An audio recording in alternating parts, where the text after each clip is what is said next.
నమస్కారం రోజీరమణి గారు. నమస్తే అండి. మొత్తానికి చాలా కాలం తర్వాత మిమ్మల్ని ఇట్లా ఇంటర్వ్యూ చేస్తున్నాను ఎన్టీ రామారావు గారి గురించి ముఖ్యంగా. చాలా సంతోషంగా ఉంది. ఎందుకంటే రామారావు గారు అంటే నాకు బాగా అభిమానం కూడా. ఈ సందర్భంగా అసలు ఆయనతో మీకు మొదటి సినిమా ఏదండి? ముందుగా ఆయనకి 75 సంవత్సరాలు పూర్తి చేసుకున్న సందర్భంగా రామారావు గారికి పాదాభివందనం, శుభాకాంక్షలు. ఆయన మన మధ్యలో లేకపోయినా మనందరిలోనే ఉంటారు. ఆయన ప్రేక్షకుల్లో, ప్రజల్లో ఎప్పుడూ శాశ్వతంగా ఉంటారు. రామారావు గారితో మొదటి సినిమా అన్నది చాలా అదృష్టం అని చెప్పాలి. ఎందుకంటే అందరూ నటీనటులు అన్నాక ఆయనతో ఒక్క సినిమా అన్నా చెయ్యాలి, ఆయన చూడాలి అని ఆ రోజుల్లోనే ఉండేవారు. ఎందుకంటే సాక్షాత్ తిరుపతి నుంచి డైరెక్ట్గా భక్తులందరూ ఆయన ఇంటికి వచ్చేవారు.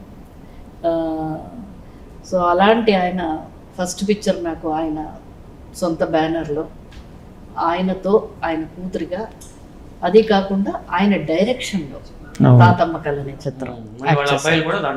హరికృష్ణ గారు, బాలయ్య బాబు ఇద్దరు కూడా నాకు బ్రదర్స్.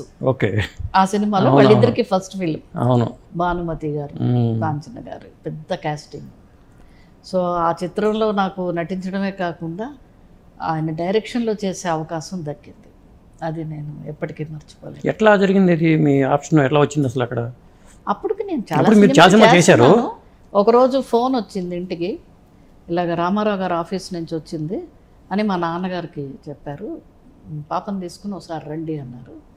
అంటే వెళ్ళాం నాన్నగారు, నేను. ఆయనే మేకప్ రూమ్లో అప్పుడే మేకప్కి వస్తున్నారు.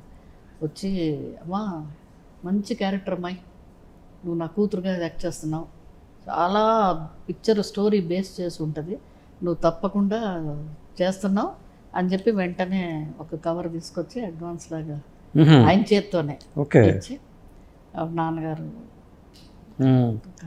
దండం పెట్టి నేను తీసుకున్నాను. ఎంత మీ ఏజ్ అప్పుడు? 15 అంతే, 14 ఉంటాయేమో. ఓకే, అంతే. అప్పుడు నాకు యాక్ట్ చేస్తాను, ఆయన డైరెక్షన్ తెలుసు కానీ బాలయ్య బాబు, హరికృష్ణ గారు ఉన్నారని తెలియదు. సెట్కి వెళ్ళాక తెలిసింది. ఓకే, వాళ్ళే చిన్న, బాలయ్య బాబు కూడా చిన్న, కొంచెం హరికృష్ణ గారు పెద్ద. సో ఆ సినిమా చేయడం, ఎస్పెషల్లీ ఆ సినిమా ఒక ముఖ్యమైన విషయం ఏంటంటే విజయవాడ కృష్ణా బ్యారేజ్ మీద షూటింగ్, 10 ఓకే, అసలు కాలు కింద పెట్టలేము, అలా ఉంది ఎండ. అది రామారావు గారు మేకప్ వేసుకుని ఆయన డైరెక్షన్ నడి రోడ్డు మీద నించుని ట్రాఫిక్ అంతా ఆపేశారు. నేనేమో సూసైడ్ చేసుకోవడానికి పరిగెడతాను, వెనకాలేమో చెల్లెమ్మ చెల్లెమ్మ అంటూ హరికృష్ణ గారు పరిగెడుతుంటారు. నా కాళ్ళకు చెప్పులు లేవు, ఆయన కాళ్ళకు ఉన్నాయి. ఎందుకంటే నా కాళ్ళు అంటే సూసైడ్ అటెంప్ట్ చెప్పులు వేసుకోవాలి. అందుకని కాళ్ళు మంటలు, ఏడుపు, ఏడవాలి, నిజంగా ఏడుపు వస్తుంది. ఇంకా ట్రాఫిక్ అంతా రామారావు గారు మరి నడి రోడ్డు మీద నించుని డైరెక్షన్ చేస్తే జనం ఎలా ఉంటారు? అది ఆయనతో ఫస్ట్ షూటింగ్ అండి. అది అంతకుముందు ఏమో జరిగింది? నా తాత ఇక్కడ జరిగింది, చెన్నైలో అంతా జరిగిన తర్వాత విజయవాడలో ఆ బిట్ అది తీశారు. వాళ్ళకి వేరే కూడా ఉండింది, నా సీన్ అక్కడ అది జరిగింది. అక్కడ ఏమైందంటే, అది ఎందుకు చెప్తున్నానంటే ఆయన డెడికేషను, ఆయన యొక్క ఇది ఎలా ఉంటుందో అన్నది చిన్న నాకు జరిగిన అనుభవంలో చెప్పండి. ఆ పైనుంచి నేను సూసైడ్ చేసుకున్నట్టు ఇలా అనాలన్నమాట. అది రైలింగ్ ఉంటుంది కదా, ఆ రైలింగ్ నాకు కరెక్ట్గా మొహానికి అడ్డొచ్చేస్తుంది. కెమెరా ఎక్కడుంది? కింద. వాళ్ళు ఎక్కడో కింద ఇసుకలో పెట్టుకుని వాళ్ళ స్పీకర్లో యాక్షన్ అది అని అక్కడి నుంచి కెమెరా స్టార్ట్ అయింది అంటున్నారు. రామారావు గారు మా పక్కనే ఉన్నారు, ఆయన కిందకి వెళ్ళలేదు. ఆయన ఇక్కడ డైరెక్షన్ కదా, ఆయన ఇక్కడ చెప్పాలని ఇక్కడే ఉన్నారు పక్కన నుంచి. నేను ఇలా అంటుంటే ఫేస్ కవర్ అయిపోతుందని అక్కడి నుంచి వాళ్ళు స్పీకర్లో చెప్తున్నారు. అమ్మాయి ఫేస్ కవర్ అయిపోతుంది, అమ్మాయి ఫేస్ కొంచెం పైకి ఉండాలి, ఫేస్ పైకి ఉండాలి అంటున్నారు. ఏం చేయాలి? ఫేస్ పైకి ఉండాలంటే ఒక స్టూల్ వేయాలి, లేదు అంటే ఏదో ఒక ఎత్తు ఉండాలి. అక్కడ ఏమీ లేవు, కృష్ణాబారి నడి రోడ్డు మీద షూటింగ్ జరుగుతుంది. అప్పుడు ఎవరో ఒక ఆయిల్ ట్యాంక్స్, ఈ చూడండి ఇనప ఉంటాయి, 5 లీటర్లు 10 లీటర్లు డబ్బాలు, రేకు డబ్బాలు కదా, అవి ఒక బండి నిండా కట్టుకుని ఒక అతను అక్కడ ట్రాఫిక్లో స్టాప్ చేశారు కదా, అక్కడ నుంచి షూటింగ్ రామారావు గారిని చూస్తూ ఉన్నాడు. వెంటనే రామారావు గారు అవి చూశారు. అవి చూసి రే ఆ పెద్ద ఆయన అడిగి ఒక డబ్బా పట్టరారా అన్నారు. ఆ డబ్బా తీసుకొచ్చారు. ఆ డబ్బా ఏంటంటే ఎంటీ డబ్బాలు, అందులో ఏం ఆయిల్ గిల్ లేదు, ఎంటీ డబ్బాలు పట్టుకెళ్తున్నాడు వాడు. అసలు మొత్తం డబ్బాలు తీసుకోమంటున్నాడు. ఓకే, మొత్తం వద్దయ్యా ఒకటి చాలు అని చెప్పి తీసుకొచ్చారు. తీసుకొచ్చి అది నా కాళ్ళ కింద వేశారు. కాళ్ళ కింద వేసి దాని మీద నించోమన్నారు. ఆ నించోమంటే ఏమవుతుంది, అది అన్బ్యాలెన్స్ అయిపోతుంది, రేకుది కదా. మరి నేను నించుంటే ఇలా ఇలా అయిపోతుంది. పైనుంచి నిజంగానే సూసైడ్ అయిపోతుంది అది. అవును, మరి అది పట్టుకుని చేతులు పట్టుకోకూడదు, ఇలా అనాలి. ఇలా అన్నప్పుడు మరి స్లిప్ అయ్యి ఆ డబ్బా స్లిప్ అయిపోతే వెయిట్ లేదు. సో రామారావు గారు ఈ టచ్అప్ అబ్బాయి ఉన్నాడు, వాడు చిన్న కుర్రాడు సన్నగా, అబ్బాయి పట్టుకున్నాడు. అబ్బాయి పట్టుకోలేకపోతున్నాడు, ఊగిపోతున్నాడు అబ్బాయి కూడా.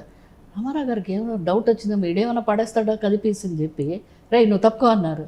వాడు అయ్యా అనుకుంటూ వెళ్ళిపోయాడు. లేకపోతే ఆయన పట్టుకున్నారు డబ్బా. ఓకే, చూడండి. మరి నాకు అసలు ఆ సీన్లో మాట రాదు, ఏడుపు రావాలి, ఎమోషనల్గా ఉండాలి. సూసైడ్ అటెంప్ట్ ఇది కదా, అసలు ఆయన పట్టుకోగానే ఆటోమేటిక్గా యాక్షన్ వచ్చేస్తుంది, కళ్ళల్లో నీళ్ళు వచ్చేస్తున్నాయి. ఆయన కింద కూర్చుని డబ్బా పట్టుకున్నారు. నేను డబ్బా మీద నించుని ఉన్నాను. నేను ఇలా చూస్తున్నాను, చూడకమ్మాయి టేక్ చేయి, మొత్తం ట్రాఫిక్ అయిపోయింది, నువ్వేం ఫీల్ అవ్వవు, నువ్వు అటు చూడు అటు చూడు, యాక్షన్ కమాన్ యాక్షన్ యాక్షన్. ఆయన కింద కూర్చుని డబ్బా పట్టుకున్నారు, నేనేమో యాక్చువల్ నిజంగా ఆ సీన్ అంత బాగా వచ్చింది. ఓకే, తర్వాత దిగిన తర్వాత నాకు అసలు నోట్లోని మాట రాదు. చూడండి, అంత ఇమేజ్ ఉన్న నటుడు ఆ డబ్బా పట్టుకోవడం అనేది. ఎందుకంటే వేరే వాళ్ళు ఉన్నారు, వేరే జనం చాలా మంది ఉన్నారు, ఎవరిని పట్టుకోమన్నా పట్టుకుంటారు. అవును, అంటే ఆయనకి భయం వేసి ఉంటుంది ఏదైనా ఒకవేళ అజాగ్రత్తగా చేస్తే. మనమేమో ఇలా అనాలి, అలా అన్నప్పుడు ఆ డబ్బా కానీ స్లిప్ అయిపోతే మరి పడిపోతాం పైనుంచి. సో ఆయన డెడికేషన్, ఆయన మేకప్ వేసుకునే టైమింగ్, ఆయన వచ్చే ఇది అన్నీ మాకు సెట్లో మేము ఎప్పుడు చూస్తాం. అంటే ఫస్ట్ డే అసలు ఆ సెట్లో మీరు మొదటిసారి అంతకుముందు షూటింగ్ అనుభవం చెప్పండి ఒకసారి. అక్కడ పెద్ద ఏం లేదు, భానుమతి గారు వస్తారు, ఒక హరికృష్ణ గారు, బాలకృష్ణ గారు, నేను అందరం వస్తాం, ఇంట్రడ్యూస్ చేస్తారు. ఏం చదువుతున్నావు పిల్ల అని అడుగుతాడు. ఆ సన్నివేశం అది. ఆ జున్ను ఏదో తెస్తారు బయట నుంచి, బాలకృష్ణ గారు బాలయ్య బాబు వస్తూ ఉంటారు, ఇద్దరు వస్తారు. ఆ జున్నులో మెకానిక్ హరికృష్ణ గారు, అందులో ఆ జున్నులో ఇలా వేలు పెట్టి తినేస్తాడు, ఆయిల్ అంతా ఉందని తిడతారు. అలా సరదాగా, చాలా సరదాగా ఉండి వాళ్ళు అందరం మళ్ళీ వాళ్ళిద్దరు ఇంకో సినిమా చేశారు, రామ్ రహీం. అందులో కూడా నేను సిస్టర్ వాళ్ళిద్దరికి ఒక సాంగ్ కూడా ఉంటది, నేను కత్తుల రత్తయ్య, నేను నెత్తురు నరసయ్య. అదే మేము ముగ్గురు చాలా టీనేజ్ చిన్నపిల్లలు కదా, భలే ఎంజాయ్ చేసి ఆడుకుంటూ. ఆయన వస్తే మాత్రం సైలెంట్.